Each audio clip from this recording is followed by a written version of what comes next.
Hey guys, thanks so much for joining me for this video. My name's Leanne and you're about to watch the playback of my Learn to Garden workshop. This was the first workshop I ever put on. We talked about starting seeds and some plant care after that. If that's something you're interested in, then keep watching. I'm hoping to put more workshops on like this in the future, and I will post a video on them each time. If you're interested in supporting this, I have an Etsy shop where I've got a downloadable garden planner that you can print out at home, and I sell t-shirts on there too.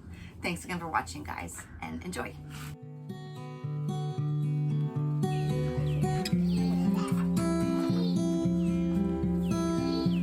They're fine in there. They want to be in there all the time. I'm just waiting for Stacy. Oh, you're right here. Okay. It's like, didn't catch it. Okay. Thanks for coming to the seed starting class. I would like to get a class going like once a month, but I think I might start with more like twice a season, and that might be a little more realistic for me. But I've been gardening if you all don't know, my name's Leanne. I've been gardening or into gardening for the past 10 years, and only really gardening at this level here since this is like the first place that we've had like a decent sized yard. So I'm not like super experienced at this, but like it's my passion, so I wanted to see if I could get more people into it and teach them things. Like, I don't know. Let's get started. So I want to talk about what a seed actually needs to germinate. They don't need fertilizer. They don't even need any type of grow medium. All the energy a seed needs to sprout is in the seed itself. So yeah, it's super cool. Like, you could sprout a seed in a paper towel. Like, if you ever done that in school, you could put a green bean seed in a wet paper towel and it'll sprout for you. It's not going to thrive, but it'll sprout. So just water? Yeah, it just needs moisture, basically. And after that, it varies. The light requirements, the temperature requirements vary after it sprouts, but you don't need a particular type of grow medium. What we're gonna do today is, well, first I'm gonna have like a 15-minute talk through how I learned how to start seeds, what I use, and then you guys are gonna do it. We're gonna mix our own seed starting mix. We have a couple of different ways to start seeds that I've tried, and I'll tell you which ones I like better and why. Okay, so these bags here, there's 2 milk jugs. There's a couple of them that have something different in them, but the milk jugs are cut almost completely in half. We're gonna use those as little greenhouses. I was thinking, just in case you guys don't have a grow light set up, you don't have a south-facing window in your house or a way to put things at a south-facing window to set your seeds up, you can keep these milk jugs outside with the seeds started in them. I just bring them in at night if we're supposed to get freezing temperatures. I have over here, we could pass this around actually. This is seeds that I picked from my stash that I think are the simpler ones to start, a good place to start. There's some herb seeds in here, some radishes, and some greens. So if you want to pass this around, do you take one or take a couple? You're gonna start 4 in each of the milk jugs. So you'll be bringing home 8 plants, and you can decide to start them in a different way each, but you're gonna take or pick 2 different ways to start seeds. If that's with the soil blocker, the cups, or these. And you're gonna put 4 in each milk jug and take those home in the bags. How many would you put in each little square? I would put 2 seeds, just in case the germination is off on them, even if you get your seeds from a really good place. But some of those are like a couple years old, so I would put like 2 or 3 in there just to be safe. So they are good after a couple of years? Yes, they are good as long as you kept them dry. I was gonna have like the exact seeds picked out for everybody, but then I was like, I don't think everybody likes cilantro or whatever, so I'm like, I'll let you pick your own stuff. We'll talk about containers for a little bit. What I started with sowing seeds in 2020 was the red Solo cups. I've got some of those in there. I've used, they're on their 3rd year. The little ones, those are first this year, but I think they're 12 ounces or something like that. They're on their 3rd year of being used. So even though I would prefer to not use plastic like that, it's super cheap. It's a place to get started. And you just drill a hole in the bottom, and you can use it for a couple of years. And yeah. So what I like to do also is if we have a big party and we have all those cups lying around that everybody drank like half of what was in the cup, save it, drill a hole in it, and use it for that again. And then after I did the soil blocks, I got into using these trays. This is dirty, but this is a Haas Tools 162 cell tray, and this is the bottom tray that goes with it. And this was nice. I did not like it at the end because it's hard to get them out. If you have the special tool, you can use like a plastic fork or something to like fish it out of there. But what I found was that when I put a plant in each one of these cells, they were too close together and they would compete for sunlight and then get leggy. And when a plant gets leggy, that just means it gets tall faster than it's really ready for, and the stem's very skinny, leggy, and they're not strong. So you don't want that, and that happens a lot of times when there's not enough sunlight for a seedling. And then it comes with this bottom tray, which is really great to, I mean, if you're gonna plant stuff in here, I recommend just not keeping it in here once it gets big enough to have to compete things. This still is a good option, and it's super sturdy. It's better than like the Jiffy cell trays you can get at Walmart, but it is expensive also. So it's not that great of a place to start. This is just what I went to after the solo cups. And bottom watering is a game changer. That's what this tray is for under here.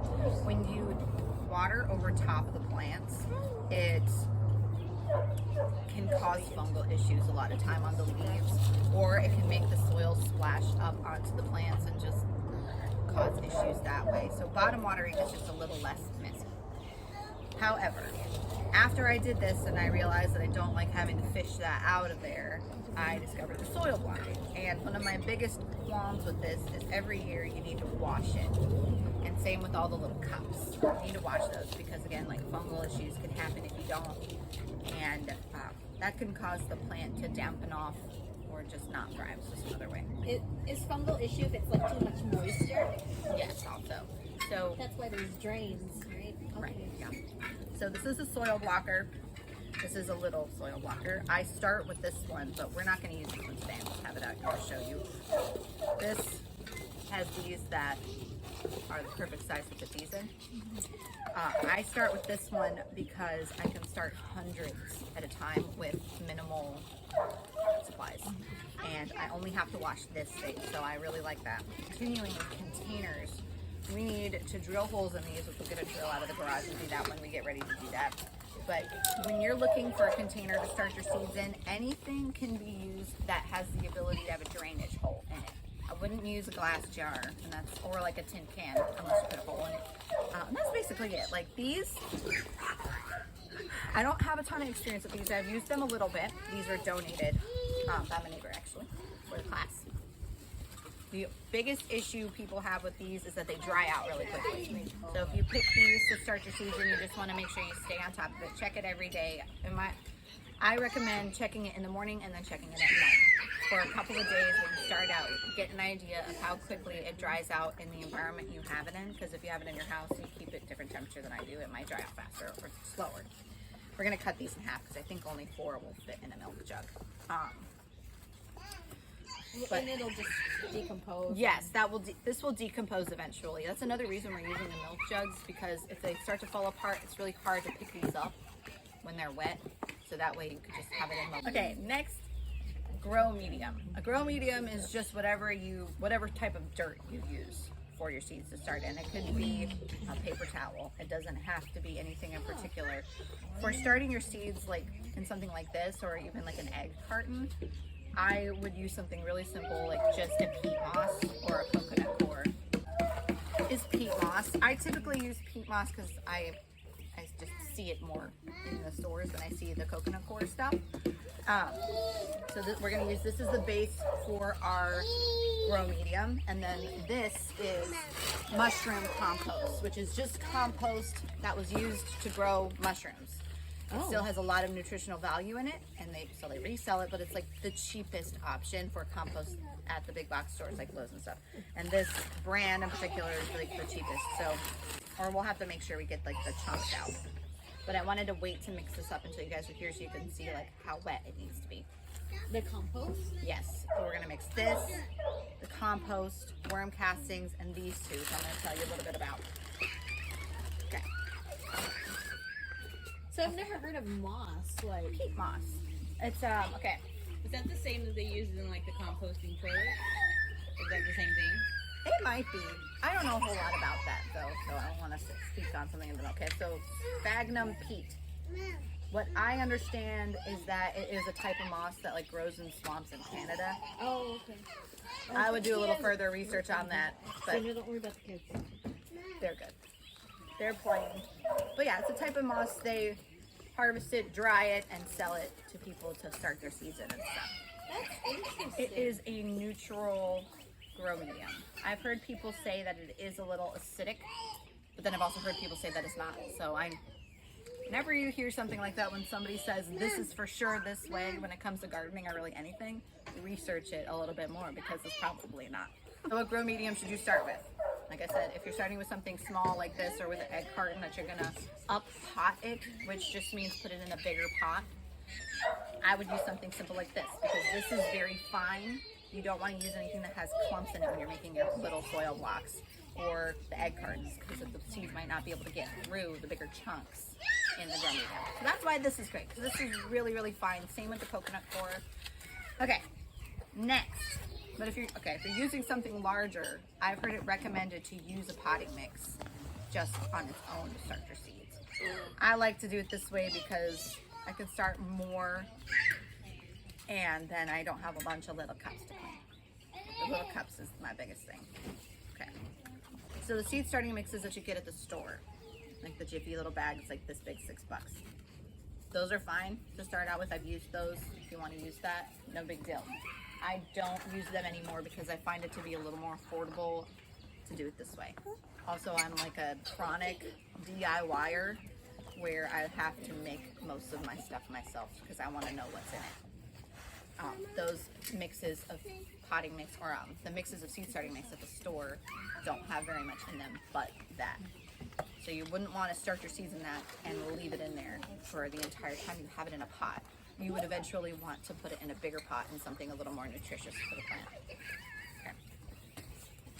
Okay. Is there any concern with do you have to worry about any pesticides in certain the soil or whatever, or what they sell out there? If you were concerned, I would just get organic stuff. It can get political with stuff like that, so I don't know if you could find a straight answer online. This is organic, I believe. So I don't think we'll have a problem with that. I haven't had an issue with that, though. That's a really good question. I have not researched that. I will, though. Okay, so I've already covered what up potting is. If you didn't hear, up potting or up blocking is simply putting a smaller started plant into a larger container of some kind. Okay. All right, how deep do I sow seeds? Depending on how big the seed is, you want to sow your seed twice as deep as the seed is big. Okay. Yes. With the exception of things like carrots and lettuces, the seeds are so tiny. Anything that the seed is so tiny you can hardly pick up one with your fingers, that is the type of seed you just surface sow.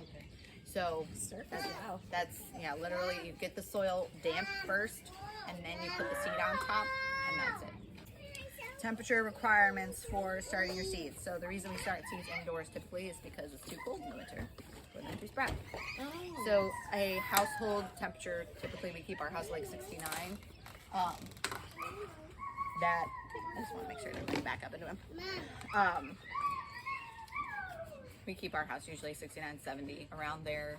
That is plenty warm to start your seeds. If you keep it a little cooler than that, I would just put your seeds on top of your refrigerator.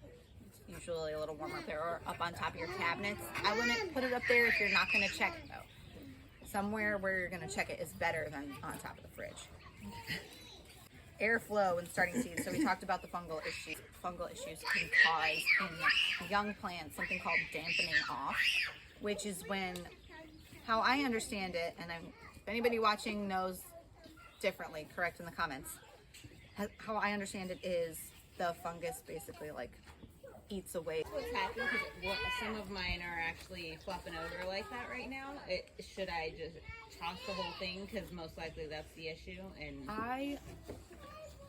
I don't like to just kill them. I usually let them completely die. Right. Just in case. because you never know if it's gonna. I would just wait, see, give it a chance. Maybe just separate it though from the rest of them. Like, is that possible to like? Yeah, it's not a contagious? thing. It might happen to the rest of them. Right. It might be an airflow problem. You know, like put a fan on it, put it somewhere where it gets a little better ventilation. So yeah, good question. The light requirements. So different types of things do better in full sun, and different types of things do better. This is referring to when you're going to plant it out in your garden. So when you're starting your seeds, you want it to have as full of sun as you can give it, to ensure you have a strong, stocky plant. But when you plant it out into your garden, things that are like leafy greens in particular, those prefer a little bit of shade, especially when it starts to get really hot. These little jugs are going to be great for starting your seeds in, because you can just plop it outside anywhere where it gets like the most sun on your property. Mold issues happen a lot of time when you have improper watering methods. Sorry, bud. So you don't want to water unless the soil feels dry. You want to stick your finger in there. If you don't feel any moisture, water it. You don't want to water too much. You have to find like a happy medium. And it's not like a across the board water like a tablespoon twice a day. It's like you need to feel what the soil feels like in the environment you have it in, because it's not going to be the same as what I have it in. Like in my house or in the greenhouse. The greenhouse is a little more humid than a typical house. So you're just going to need to watch it, like I said, like twice a day. Check it for the first couple days so you get an idea of how quickly it dries out. When do I plant outside? So we covered this a little bit already. You want to keep an eye on the 10-day forecast, and if you see any days that it's going to be lower than 40, I think the main thing in there that you don't want to plant out early would be basil. I think the rest of them can handle below 40. If I see any in there while we're going through it, I'll make sure to tell you guys, but I'm pretty sure basil's the only one that really doesn't like to get cold. Is 40 the coldest that they could stay up, or anything under 40 we have to be careful of? So I would be careful if it got like closer to freezing, like if it was like 38. Yeah. A lot of the leafy greens in there can handle close to freezing temperatures. You just don't want it to actually freeze on them, because they will. What happens to a plant when it freezes is it makes the cell walls explode. So like it'll freeze, and Because the water inside the plant freezes, and when something freezes, it expands. It makes the cell, yeah. So it makes the cell walls explode, and then when it thaws, it's mush. So that happened because I was just, I just stuck a grapevine plant from the store in my backyard, and it sprouted, and then so of course it died because of the freeze. So is there a chance that it could still sprout again? I think so. Okay. I don't know a whole lot about grapes, but I know that they're a perennial. They'll come back every year. Okay. So they can, it must be, it could either be the variety, or it could be that it started to sprout too early. I know. Now this Blueberries are dead. next step is super important. It's called hardening off. Hardening off is just when you are getting your plants used to the sunlight and the elements outside. So I'd start with 30 minutes when you're ready to get your plants transplanted outside. I mean, like a week before you plant, I would just give it 30 minutes one day, bring it inside, another an hour the next day, and so on, until it's out for a full day. Yes, it's basically weaning it to the outdoors. I didn't know that. So why do we have to transition a plant to get it used to the sun and then back in? That's a really good question. So the reason you do that is because you've had the plant indoors, you've had control over the water, you've had control over the wind and the light. And when you put it outside, you don't. So it's just a lot harsher of elements. Plants can't handle it yet. I want to get them used to it slowly. Is there a certain time of day where it's best to bring them out? And then Yeah, so usually the morning sun's a little more intense. I would put it out in the afternoon for 30 minutes for the first time, and then a little longer each day. It doesn't have to be add a half hour each day. You can add more than that after that. I would just take it slow. I usually let it take about a week for me. I give them half an hour to start with and a little more for a week until they've been outside for a whole day. And then I leave them outside for a full day or two before I transplant them out to give them like a really good setup. And that helps you too, because like we might have like some freak late freeze. And if you're taking your time hardening off your plants, you have a little more time to see that 10-day forecast, see if we get any more weird freezes before you plant out. And if you do, you don't have to worry about it. You just bring your plants inside. And then you don't have to start the hardening off process over again. You just, yeah.